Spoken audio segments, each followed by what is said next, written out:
ہم کہتے ہیں ہمیں اللہ کی یاد نہیں آتی، ہم کہتے ہیں اللہ کی عبادت کرنا مشکل ہے۔ نا کوئی مشکل نہیں ہے۔ جس دن لوگوں کے اصل چہرے ہمارے سامنے آئیں گے نا، اور جس دن یہ دنیا اپنی حقیقتوں کے ساتھ ہمارے سامنے آئے گی، اس دن صرف اللہ ہی یاد آئے گا، باقی کسی چیز کا دھیان نہیں رہے گا۔ پھر مصلے بھی بچ جائیں گے، وہ قرآن جسے ہم نے بہت اونچی جگہ پہ رکھا ہوا ہے وہ بھی ہاتھوں میں آ جائے گا، اور یہ ہاتھ جو اللہ کے سامنے آج اٹھ نہیں پا رہے یہ بھی اٹھ جائیں گے۔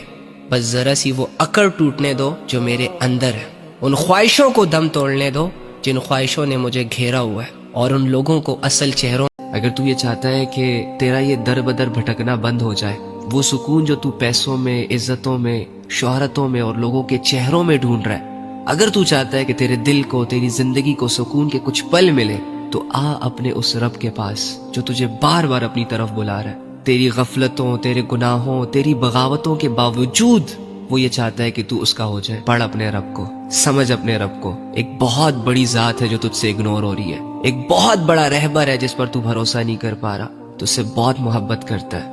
اس کے پاس یہ اتھارٹی ہے کہ تیرے تمام گناہوں کو ایکسپوز کر دے۔ وہ اعمال جو ہم دنیا سے چھپاتے پھرتے ہیں، ہمارے گھروں کے دروازوں پہ وہ لکھ سکتا ہے، تمہارے چہروں پہ وہ لکھ سکتا ہے، لیکن نہیں لکھ رہا۔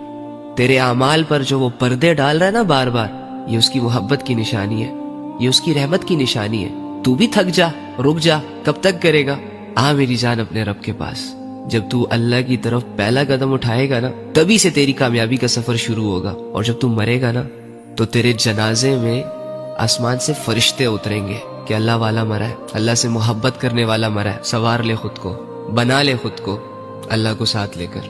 کوشش کرو گے نا انشاءاللہ، دکھا دو اس دنیا والوں کو کہ تم لوگ کہتے تھے نا کہ میں کبھی نہیں بدلوں گا، تم لوگ ہی تھے نا جو کہا کرتے تھے کہ یہ کبھی نہیں سدھرے گا۔ لو سدھر گیا، لو بدل گیا، اللہ کے لیے، اللہ کی خاطر۔